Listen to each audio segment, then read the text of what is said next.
6 buts, 5 passes décisives sur ses 10 derniers matchs, un but au Parc des Princes dans le classique pour sa dernière rencontre avec l'Olympique de Marseille. Et puis aujourd'hui, au moment où on tourne cette vidéo, Amine Gouiri vient d'inscrire un but et une passe décisive face au Botswana avec l'équipe d'Algérie. L'international algérien a visiblement changé de dimension et en tout cas en train de connaître une véritable métamorphose depuis sa signature à l'Olympique de Marseille. Il avait connu des derniers mois difficiles du côté du Stade Rennais et désormais c'est un joueur performant en club et en sélection et qui semble indéboulonnable des deux côtés. Je suis avec Enzo aujourd'hui pour tourner cette vidéo. Pourquoi? Parce que Enzo, comme vous le voyez avec son maillot, est algérien, comme moi, donc il va nous permettre, vous permettre d'avoir une analyse assez complète sur Amine Gouiri. Enzo, on ressort ce match hors OM face au Botswana de l'équipe d'Algérie où notre international algérien Amine Gouiri a donc été décisif par 2 fois. Comment tu le trouves, toi? Comment tu le définirais en un mot, Amine Gouiri, depuis quelques semaines? Exceptionnel. Depuis qu'il est arrivé à l'OM, depuis quelques semaines, pour moi, il a changé de dimension. Il est redevenu le joueur qu'il était, tant sur le plan individuel, statistique que collectif. Il multiplie les prestations XXL. Il est l'élément clé de l'Olympique de Marseille et de l'Algérie. Franchement, c'est stratosphérique ce qu'il montre, Amine Gouiri, depuis Ouais, sa... ouais, stratosphérique autant d'un point de vue statistique que dans le jeu, parce que ce qui impressionne surtout depuis son arrivée à l'OM, au-delà de ses stats qui sont impressionnantes, hein, c'est le joueur le plus décisif de l'OM en 2025 avec 7 contributions, alors qu'il est arrivé qu'à la fin du mois de janvier, pour pas dire début février. C'est aussi son impact dans le jeu, parce que si on fait la comparaison avec un Elie Wahi, par exemple, qui joue à ce poste au début de saison, on est vraiment sur le jour et la nuit. Hein, Amine Gouiri, je pense que c'est ce qui t'impressionne. Moi, c'est vraiment ça qui m'impressionne, c'est la fluidité qu'il amène dans le jeu, la pertinence de chacune de ses touches de balle, de chacune de ses passes. Je trouve qu'on est vraiment sur un joueur qui est épanoui dans le système de Roberto De Zerbi. Tout à fait, Amine Gouiri est épanoui dans le système de Roberto De Zerbi. Et moi, ce qui m'impressionne le plus avec ce joueur, c'est sa créativité, sa technique, sa capacité à bonifier chaque ballon, à se créer des occasions à lui seul, dans les petits espaces, les petits périmètres. C'est très, très fort. Et encore une fois, on l'a vu aujourd'hui, il est là au bon endroit, au bon moment pour sa tête, qui place imparable pour le gardien du Botswana. Qui fait une petite Et erreur quand même, le gardien, qui fait pas le meilleur des arrêts, oui, on va c'est dire. vrai. Mais je trouve quand même que oui, évidemment qu'il fait une faute de main flagrante, mais la tête qu'il place, elle est vraiment forte. Et je trouve que encore une fois, il est là au bon endroit, au bon moment. Et surtout, sa passe décisive pour Amoura, elle est exceptionnelle. Elle demande une telle vision de jeu. C'est du Amine Gouiri tout craché. Et honnêtement, moi, je pense que vraiment, le fait qu'il joue à l'OM, qu'il s'épanouisse enfin dans un club, ça peut réellement le faire changer de dimension. Et on le voit tant en club qu'en sélection, justement. Il On, est exceptionnel. on parle de changement de dimension et pour certains, on va peut-être s'enflammer, certains vont peut-être nous dire non, c'est quelqu'un qui surperforme sur ses débuts. Justement, nous, quand Amine Gouiri est arrivé, moi j'avais fait une vidéo pour dire que j'étais très content de cette signature parce que j'estimais qu'il avait encore un cap à franchir dans sa carrière et que c'était un joueur dont le potentiel et le talent étaient indéniables. Un neuf qui savait à peu près tout faire. Il nous l'a montré en tout cas sur ce dernier mois, enfin sur ces 2 derniers mois qu'il sait à peu près tout faire. Il s'est aussi bien planté comme un renard, comme il l'a fait aujourd'hui par exemple sur le premier but contre le Botswana. Il s'est aussi bien délivré des passes décisives, il en a fait énormément depuis son arrivée, il s'est très bien tiré les corners. En fait, il sait à peu près tout faire, Amine Gouiri. Alors, il nous a clairement montré qu'il avait quand même un axe privilégié, c'est de se déporter sur le côté gauche pour mieux rentrer dans l'axe. Il avait notamment marqué son but comme ça face à l'AS Saint-Etienne. Il avait délivré de cette manière sa passe décisive pour Mason Greenwood. Franchement, moi, ce qui est intéressant avec Amine Gouiri, c'est quelque chose que je soulève, c'est qu'on n'est pas sur un joueur qui surperforme pour moi. On est juste sur un joueur qui confirme son énorme potentiel. Et je sais pas ce que tu en penses, Enzo, mais moi, c'est un joueur que je vois largement maintenir ce niveau sur les prochaines semaines, voire faire mieux. Parce que pour moi, en fait, c'est un joueur qui montre juste ce qu'il sait faire.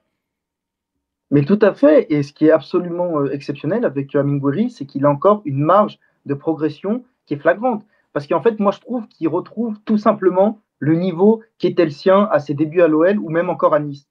À Rennes, c'est un contexte difficile, compliqué, où parfois on pointait du doigt justement son manque de constance et de régularité, mais c'est aussi dû au fait qu'il jouait dans un collectif totalement amorphe et à bout de souffle. Là, depuis qu'il est arrivé à l'OM, la palette footballistique d'Amin Gouiri est juste extraordinaire. C'est un joueur, comme tu l'as souligné, Ariles, qui sait tout faire, qui est vraiment complet, qui peut jouer à n'importe quel poste en attaque, tant en numéro 9 que même derrière l'attaquant ou sur le côté.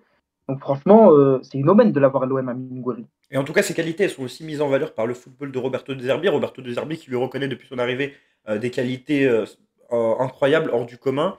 Il a dit, hein, notamment à la fin février, Gouiri n'est pas entièrement conscient de sa force et de ses qualités. J'essaie de lui donner cette estime. Il a le talent d'un 10 et doit avoir la qualité d'un numéro 9. J'aime ce joueur, ses qualités, c'est un 9 différent et ses qualités vont être importantes pour nous. Il l'a notamment comparé à Gonzalo Higuain. On sait que Roberto De Zerbi, des fois, il peut s'enflammer dans ses comparaisons et dans ses louanges pour ses joueurs. Moi, je pense que au contraire, là, je le trouve. Allez, peut-être qu'il s'enflamme un peu sur ses débuts, mais je trouve qu'il est juste dans ses analyses. C'est qu'on est vraiment sur un joueur qui sait à peu près tout faire, qui participe au jeu, qui met des buts. Il le prouve depuis qu'il est arrivé, qui rend ses coéquipiers décisifs. Franchement, depuis qu'il arrive à l'OM, il a été impliqué sur 7 buts, mais il aurait pu être impliqué sur 5 buts de plus. Je me rappelle du match contre Saint-Etienne. Déjà, le penalty de Greenwood, c'est lui qui le provoque. Il y a d'autres situations où peut-être ça doit faire but. Il y a des buts qui ont été refusés pour des hors-jeux minimes. Je crois que c'était contre Nantes et Auxerre.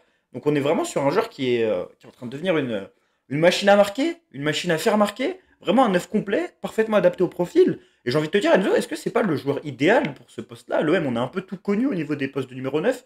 Est-ce que là, on n'a pas le profil idéal?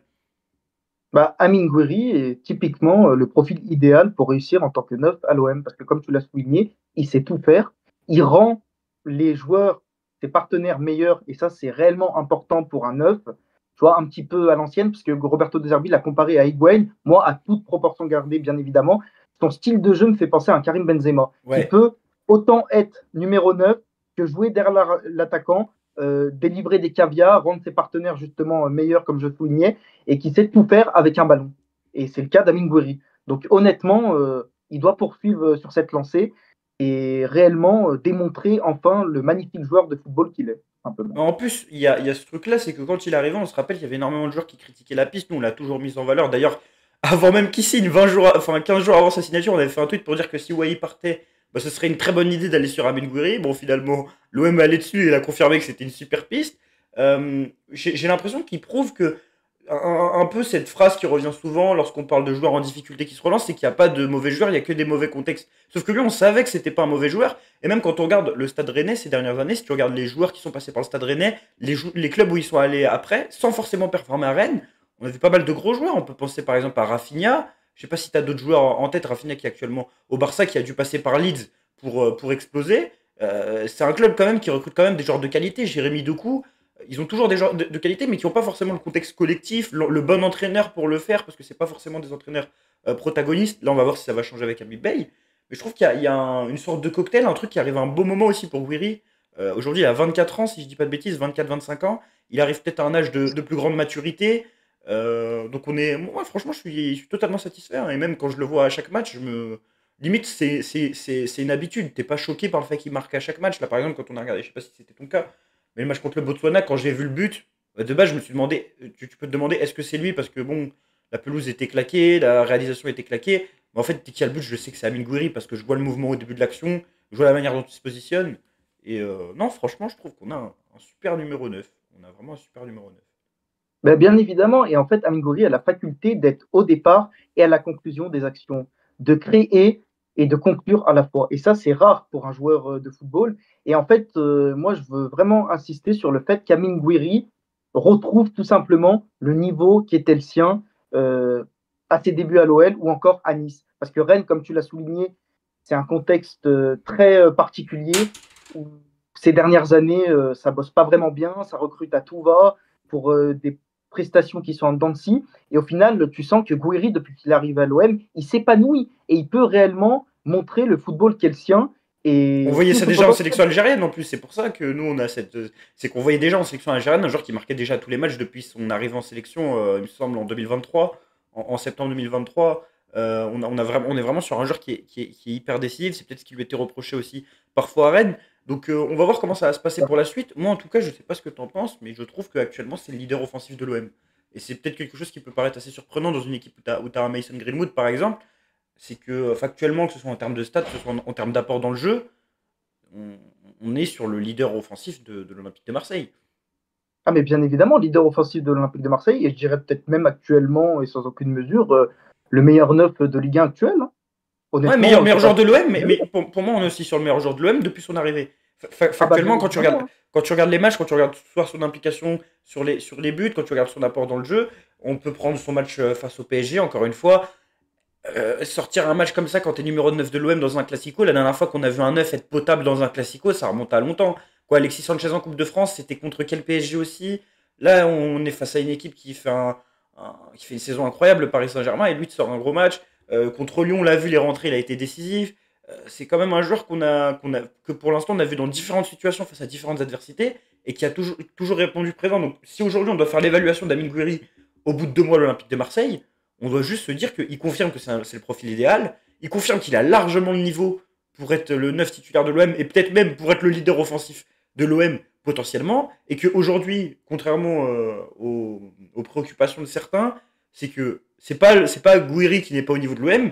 La plupart du temps, c'est l'OM qui n'est pas au niveau d'Amine Gouiri si on est factuel. Parce que contre Paris, c'est le meilleur joueur. Contre Lyon, quand ils font son entrée, ils changent le match. À Auxerre, c'est peut-être son plus mauvais match, mais c'est le meilleur Olympien. On est quand même Il sur. marque, hein, et le but est refusé en plus. Maintenant, si on se doit d'être un peu critique par rapport à lui, parce que moi, j'ai clairement envie de dire qu'on est sur quelque chose de plus ou moins parfait. Est-ce qu'il y a des points sur lesquels tu le vois un peu s'améliorer au niveau de la suite? Parce qu'on a dit c'est quelqu'un qui a un potentiel incroyable. Est-ce qu'il a des points d'amélioration selon toi? Moi, j'en vois un déjà. Je sais pas si tu le vois aussi. Oui, moi j'en vois un, parce que de toute manière, il y a toujours matière à progresser, c'est peut-être d'être plus clinique devant le but. Parce qu'il a encore quelques actions où sa frappe, elle n'est pas assez placée sur le côté ou sur le gardien. Donc peut-être que moi je vois vraiment sur l'aspect clinique et devant le but encore quelques points à améliorer. Hmm. Mais c'est vraiment peu, hein, parce que comme tu l'as souligné, moi j'étais au match face à Lyon, lors de son entrée, j'étais avec un collègue et un ami lyonnais. Et tu sens qu'il s'est passé un truc. T'as vraiment senti quelque chose lors de son entrée.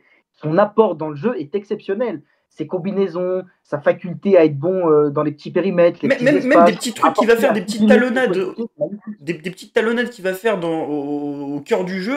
Tu vois, c'est des petites actions, mais il fluidifie vraiment le jeu. On n'est pas sur un 9, et ça a été le cas ces dernières années à l'OM, qui lorsqu'il touche le ballon, détériore la qualité du jeu. Non, là, on n'est pas sur quelqu'un qui a un point, on est sur quelqu'un qui. En fait, on est sur un 9 qui joue comme un 10, comme l'a dit Roberto De Zerbi. C'est qu'on est Oui, tout vraiment à sur quelqu'un qui a une conduite de balle, qui a une passe, qui a une vision du jeu, un sens du jeu qui est meilleur que quasiment tous ses coéquipiers. En fait, c'est quelqu'un qui sent le football. Et moi, je vais peut-être aller un peu loin. Il y a certains qui vont peut-être me taper dessus en commentaire. Mais factuellement, de ce que je vois de Gouiri depuis qu'il arrive à l'OM et ce que je vois de Greenwood depuis qu'il arrive à l'OM, alors Greenwood a été clinique, hein, il a mis énormément de buts. Et dans le jeu, Gouiri, il est largement au-dessus dans le jeu. Greenwood, c'est un joueur qui va te rater des contrôles, qui va te rater des passes dans le cœur du jeu.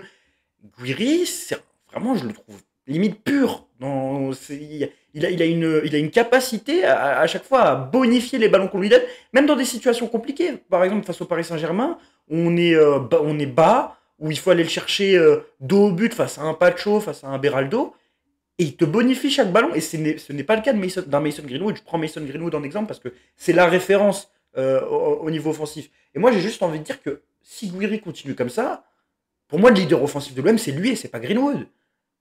Et, Ah, mais bien évidemment. et même si on me sort le Greenwood du début de saison, qui dans certains matchs va mettre des doublés comme contre Brest, parce qu'en fait, on est sur un joueur qui est décisif comme Greenwood, voire plus, parce que depuis qu'il est arrivé, il est plus décisif que Greenwood. Et Greenwood, il y a une grande partie de penalty. Et qui en plus, dans le jeu, est peut-être un des joueurs qui a le meilleur rapport dans le jeu. Donc si un 9, souvent on dit, pour un 9, il faut qu'il marque des buts et il faut qu'il soit bon dans le jeu. Le mec est le meilleur de l'équipe dans les deux domaines depuis qu'il est arrivé. Donc c'est quand même top, Mais quoi.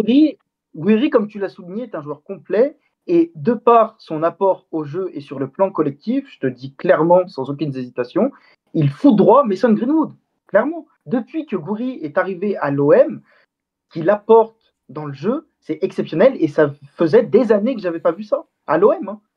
En termes de neuf, un joueur qui a eu Le un neuf bon pur, apport hein. de. Le neuf pur qui est capable de jouer comme un Parce 10. que même Oba était critiqué pour son apport de jeu, dans le jeu parfois, qui est plus un neuf qui prend la profondeur. Après, ils ont une caractéristique qu'ils ont en commun, c'est le fait d'aller sur le côté gauche et de rentrer dans l'axe. Oba le faisait, Guiri le fait également, mais franchement, c'est un neuf qui nous a montré qu'il pouvait marquer dans toutes les positions, dans tous les registres.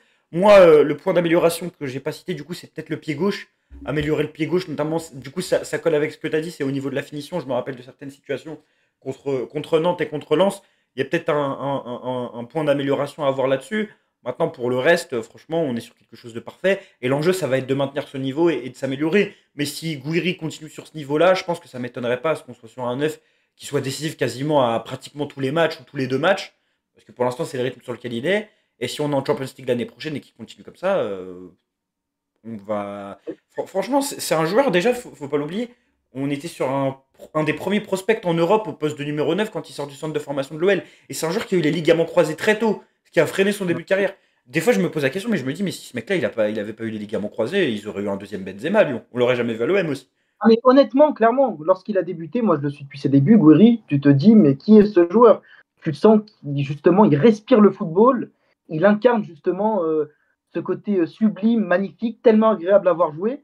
Et ses blessures l'ont freiné, mais là justement, il est en train de rattraper le temps perdu, et ça me fait plaisir justement pour ce magnifique joueur de football qu'il est, pour vraiment de se rendre compte de l'opportunité qu'on a d'avoir un Amine Gouiri dans un collectif à l'OM. L'opportunité de marché qu'on a réalisée, elle est juste exceptionnelle parce qu'il y en avait beaucoup qui étaient contre. 20 millions qui expliquaient que c'était peut-être un peu beaucoup pour un joueur inconstant et régulier. Et là, on est mort de rire finalement. Donc là, l'enjeu, il n'est que de maintenir ce niveau de prestation. On espère que ça va être le cas. On espère également qu'il sera épargné par les blessures parce que c'est aussi un enjeu. En tout cas, si on continue comme ça, l'OM a vraiment un super neuf en termes de niveau actuel et encore en termes de niveau à développer parce que avec un entraîneur comme Roberto De Zerbi, un joueur progresse constamment. Je pense qu'un Rabiot a progressé cette saison. Je pense que tous les joueurs ont progressé cette saison.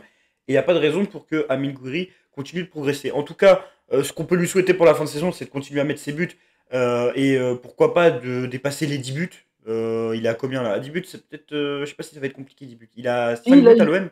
a 5 buts, si, c'est possible. Il- Il peut les tu faire en penses 8 matchs. tu penses qu'il y a un monde où il met 10 buts et 8 passes D en une demi-saison avec juste la Ligue 1? Honnêtement, je prends les paris, il peut atteindre les 10 buts. Oui, il reste 8 matchs. 5 buts en 8 matchs, c'est tout à fait faisable Ce pour serait un Gouiri. apport énorme quand même sur une demi-saison. C'est énorme. Et on serait clairement. Enfin, moi, je le dis clairement, c'est la fin de saison, il est à ce niveau-là. Il est clairement meilleur joueur de la deuxième partie de saison. Oui. Et si on rentre dans les débats avec son apport sur 6 mois, non, il ne sera pas meilleur joueur de la saison parce qu'il y a Rouli. Mais si des gens le mettent top 3 meilleurs joueurs si des gens le mettent top 3 meilleurs joueurs de la saison en ayant fait que 6 mois, ce sera pas le scandale du siècle et ce sera même légitime. En tout cas, on souhaite à Amine Gouiri de continuer comme ça. On lui souhaite d'être épargné par les blessures. Et voilà, on va voir comment ça va continuer. Il va avoir une année charnière devant lui. Il a la canne avec l'équipe d'Algérie au mois de janvier. Il aura certainement la Ligue des Champions la saison prochaine avec l'OM. C'est tout ce qu'on lui souhaite. Mais voilà pour notre Amine Gouiri. Merci beaucoup Enzo. On se dit à très bientôt sur Massila Zone. N'hésitez pas à nous donner votre avis sur l'international algérien. Qu'est-ce que vous avez pensé de ses débuts à l'OM? Est-ce que vous êtes surpris? Est-ce que vous êtes satisfait? Est-ce que vous pensez qu'il superforme juste et que ça va se tasser un peu? On sait qu'il a toujours bien démarré dans ses clubs. Est-ce qu'au contraire, vous êtes convaincu du fait que c'est le numéro 9 idéal? Est-ce que vous pensez aussi qu'il pourrait pas changer de poste? Parce qu'il y en a qui disent qu'il faut recruter un 9 l'année prochaine et le mettre 9,5 ou ailier gauche. Je suis pas forcément de cet avis. En tout cas, on se dit à la prochaine sur Massila Zone. Abonnez-vous, likez la vidéo et allez l'OM!